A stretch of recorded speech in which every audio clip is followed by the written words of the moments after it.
तो इस तरह से हमने देखा कि उत्पाद, व्यय और ध्रुव तीनों का अस्तित्व बराबर है, और सभी द्रव्यों में, प्रत्येक द्रव्य में। आ गया विशु जी, आपको क्लियर हो गया?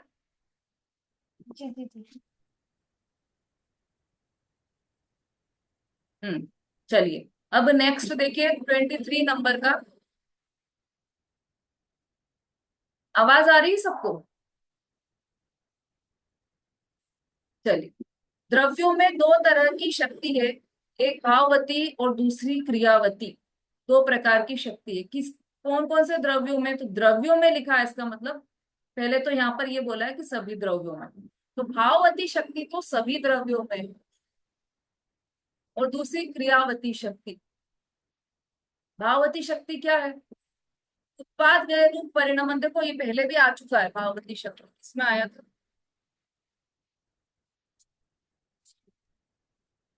किसी कहीं पर आया था ये ना, किसी को ध्यान हो?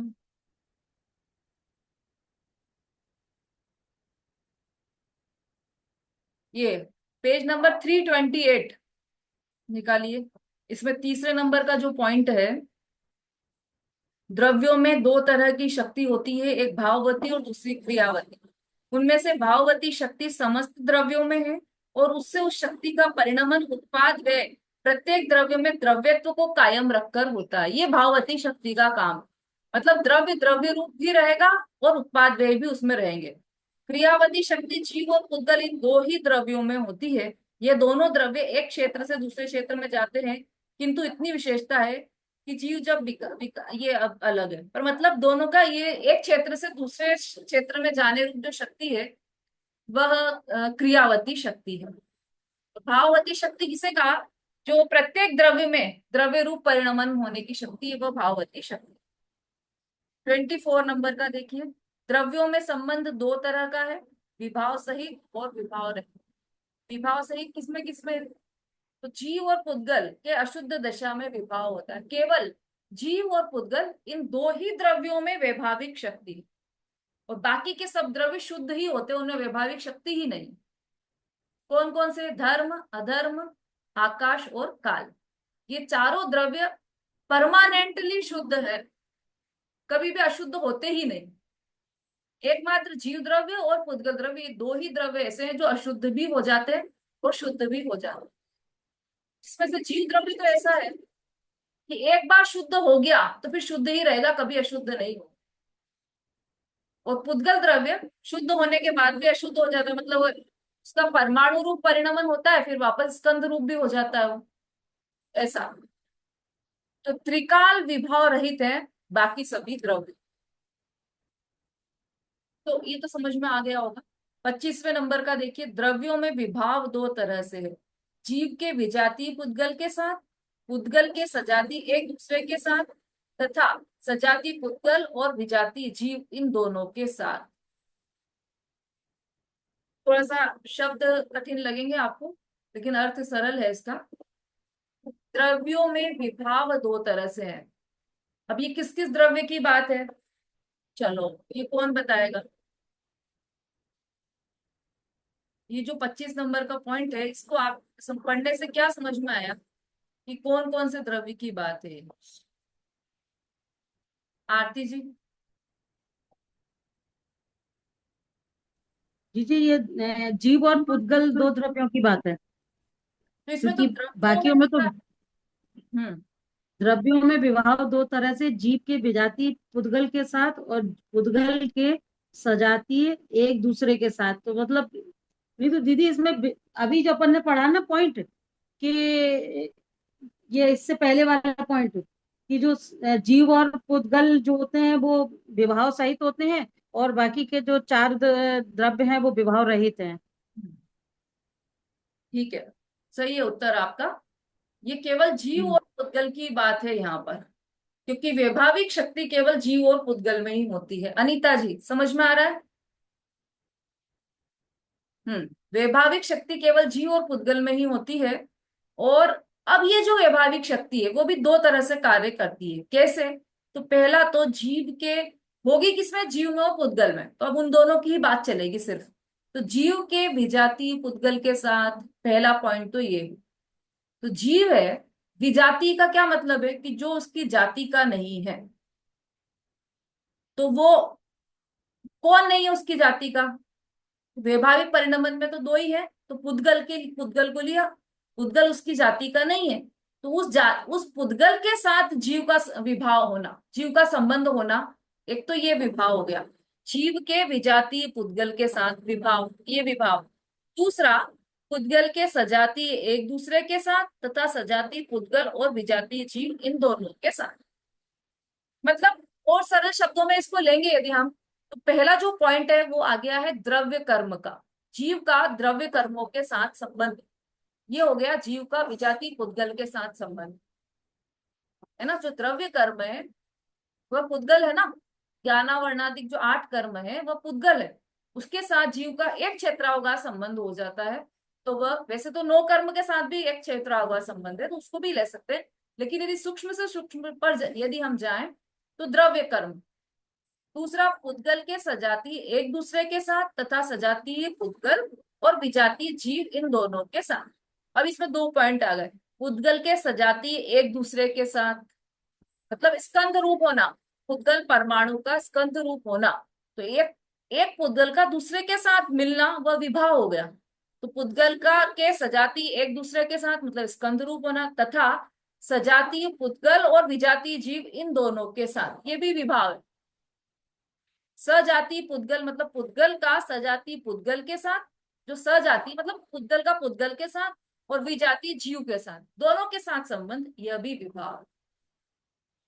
और सरल शब्दों में द्रव्य कर्म का जीव के साथ बंधना, यह भी विभाव है। ये पुद्गल की तरफ से बोल रहे हैं अभी, पहले जीव की तरफ से इसी बात को बोला था। जीव के विजातीय पुद्गल के साथ, तो उसमें जीव जीव का द्रव्य कर्म के साथ संबंध होना, ये वैभाविक संबंध है। अब इसमें जो दूसरे पॉइंट का दूसरा पॉइंट आया है ना, विजातीय जीव इन दोनों के साथ। तो जो जीव है, पुद्गल की जाति का तो नहीं है ना जीव, विजातीय है। तो पुद्गल का जीव के साथ संबंध होना मतलब द्रव्य कर्म बंधना, द्रव्य कर्म का जीव के साथ बंधना, यह भी विभाव है। 2 तरह के विभाव हो गए, एक तो जीव का पुद्गल के साथ, और दूसरा पुद्गल का पुद्गल के साथ और पुद्गल का जीव के साथ, ये दूसरे तरह का विभाव है। ठीक है। चलिए अब नोट पढ़िए, इसमें नोट दिया है स्पेशल, एक अलग से नोट दिया है। पढ़िए कुंद प्रभा जी।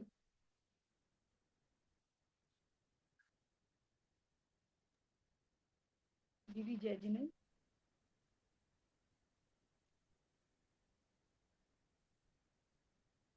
शादवाद समस्त वस्तुओं के स्वरूप का अ, साधने वाला अरहंत सर्वज्ञ का अरहत सर्वज्ञ का एक एक अस्खलित। अस्खलित शासन है। वह ये बतलाता है कि सभी अनेकांतात्मक है। शादवाद वस्तु के यथार्थ स्वरूप का निर्णय कराता है, यह संशयवाद नहीं है। कितने ही लोग कहते हैं कि शादवाद प्रत्येक वस्तु को नित्य और अनित्य आदि 2 तरह से बतलाता है, इसलिए संशय का कारण है। किंतु उनका यह कथन मिथ्या है। अनेकांत में दोनों पक्ष निश्चित हैं, इसलिए वह संशय का कारण नहीं है। हाँ, नंबर एक एक, नम, एक करके समझते हैं हम। भी क्या होता है दुनिया में, ये कहते हैं कि ये तो अनेकांती है। अनेकांती ये कैसे? हाँ ये भी ठीक है, ये भी ठीक है। इनका संशय है कि हाँ नित्य भी है आत्मा और अनित्य भी है आत्मा, तो ये तो संशय वाले हैं दोनों। ये तो बिल्कुल बेपेंदी के लोटे हैं, जो जैसा कह दे वो वैसा बोल।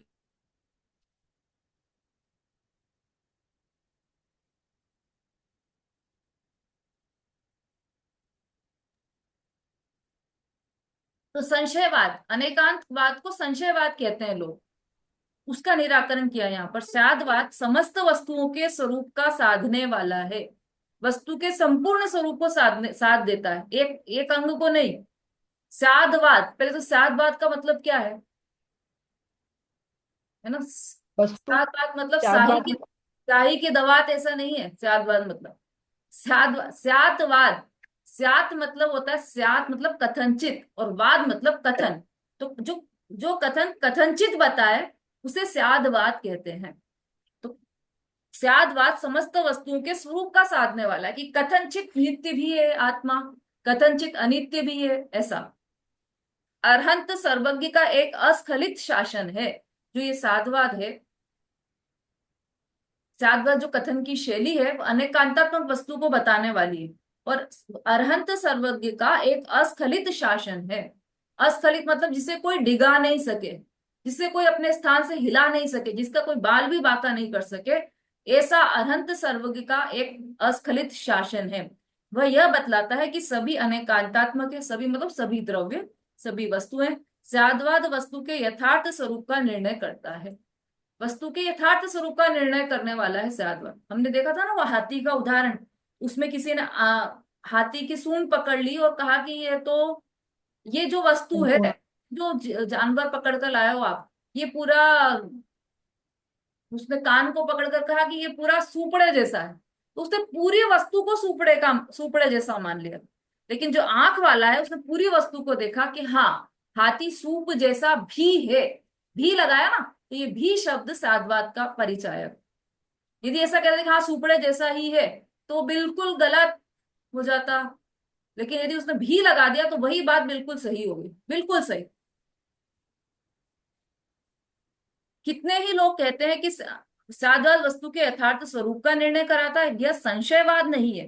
कितने ही लोग कहते हैं कि साधवाद प्रत्येक वस्तु को नित्य और अनित्य आदि दो तरह से बतलाता है, इसलिए संशय का कारण है, ऐसा समझते हैं कि ये तो नित्य भी बता रहा है और अनित्य भी बता रहा है, वस्तु को चल भी बता रहा है, अचल भी बता रहा है, अस्थि भी बता रहा है, नास्ति भी बता रहा है। तो बहुत संशय है, बहुत शंका घूमती है। जैसे अभी बोला था ना शोभा जी ने, अरे ये तो बिल्कुल समझ में ही नहीं आ रहा, अस्थि की नास्ति, नास्ति की अस्थि, ये तो बहुत संशय का कारण है। तो उसका निराकरण कर रहे हैं कि संशय नहीं है, इसको समझना चाहिए। किंतु उनका यह कथन मिथ्या है, अनेकांत में दोनों पक्ष निश्चित है, इसलिए वह संशय का कारण नहीं है। हमको समझ में नहीं आ रहे हैं, लेकिन वस्तु में वह दोनों पक्ष है। कि जैसे समझ लो विमलेश जी हैं, विमलेश जी का कहा कि मम्मी है, तो मम्मी ही है, यदि ऐसा कह दिया तो सर्वथा गलत। और मम्मी भी है ऐसा कहा तो सर्वथा सही, एकदम करेक्ट। उनमें मम्मी पने का अस्तित्व भी है, उनमें बेटी पने का अस्तित्व भी है ना। वो इनकी बच्चों की अपेक्षा से मम्मी है, पिताजी की अपेक्षा से बेटी है। तो ये अपेक्षा लगी या फिर भी या फिर कथनचित शब्द आया, तो दोनों में ही वस्तु का पूरा सही निरूपण होता है। अनेकांत में दोनों पक्ष निश्चित है, इसलिए वह संशय का कारण नहीं, दोनों पक्ष हैं उसमें, मम्मी भी, मम्मी पना भी है और बेटी पना भी, दोनों पक्ष निश्चित है, इसलिए संशय की कोई बात नहीं है वहां पर। तीसरा पॉइंट देखिए, द्रव्य परमाणु तथा भाव परमाणु का दूसरा अर्थ जो यहाँ उपयुक्त नहीं है। हाँ, वो दूसरा, अब दूसरे ग्रंथ के आधार से यहाँ पर द्रव्य परमाणु थोड़ा सा आध्यात्मिक विश्लेषण यहाँ पर किया है। अभी तो नहीं, अभी तो समय हो गया है, कल लेंगे इसको और फिर हम आगे बढ़ेंगे, आगे के सूत्रों पर बढ़ेंगे। अभी समय हो गया है। हाँ, भजन कोई लेना चाहे तो ले सकते हैं। दीदी, शादबाद और अनेकांत थोड़ा सा हमें कंफ्यूजिंग लगता है, थोड़ा सा और क्लियर कर दीजिए हाँ एक ठीक, बार कल और। इसी को ले लेंगे। जी जी। हाँ विशु जी बोलिए। दीदी भजन बोलो। हम्म। बड़े भाग्य से माँ जिनवाणी की हमको ये शरण मिली, जब से आपको पाया लगता मेरी अखियां है खुली। भटक रहे थे माँ तुम बिन हम इस दुनिया में कहाँ कहाँ, कोई ऐसी जगह न बाकी जन्म मरण न किया जहाँ।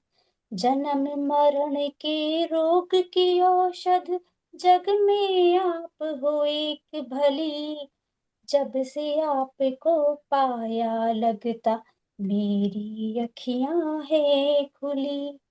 बड़े भाग्य से माँ जिनवाणी की हमको ये शरण मिली, जब से आपको पाया लगता मेरी अखियां है खुली। मित्र यहाँ शत्रु बन जाते, शत्रु ही फिर मित्र बने, पिता पुत्र भाई बन जाते, माँ बहना अरुसूता बने। नाटक जैसे पात्र सभी हैं, सच्ची केवल तेरी कही, जब से आपको पाया लगता मेरी अखियां है खुली। बड़े भाग्य से माँ जिनवाणी की हमको ये शरण मिली, जब से आपको पाया लगता मेरी अखियां है खुली।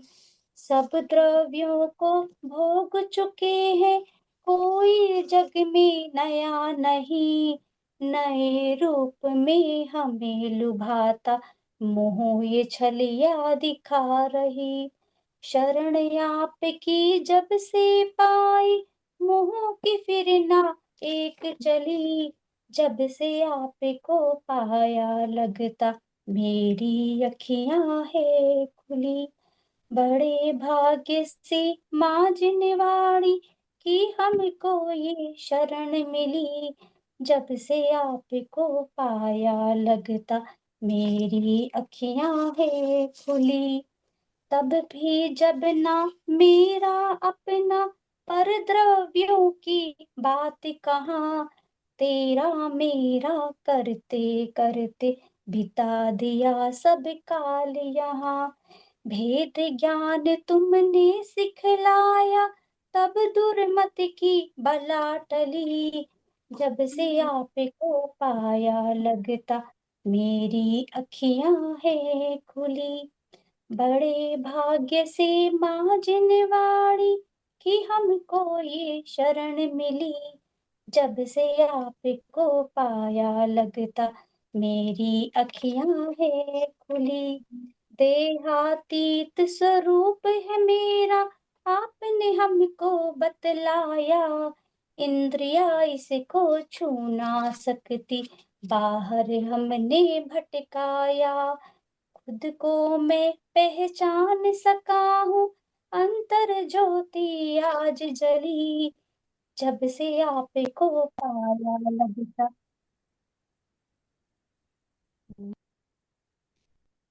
बहुत अच्छा। वास्तव में जिनवाणी बहुत भाग्य से मिली है, और एक दिन भी हमें जिनवाणी के बिना निकलना नहीं चाहिए। ऐसा लगता है जिनवाणी नहीं मिले जिस दिन कि आज भोजन हुआ ही नहीं हमारा। तो साधर्मियों की असली खुराक तो जिनवाणी ही है। एक दिन भी बिना जिनवाणी सुने नहीं निकलना चाहिए हमारा। जा वाणी के ज्ञान से सूझे लो कालो, सो वाणी मस्तक नमो सदा देत हूँ ढो। बोलिए जिनवाणी माता की जय। महान जैन धर्म की जय हो। आचार्य उमा स्वामी की जय। जय जिनेन्द्र। सभी को सभी को जय जय जिनेन्द्र। जिनेन्द्र। जय सभी को जिनेन्द्र। जय जिनेन्द्र। सभी को जय जिनेन्द्र।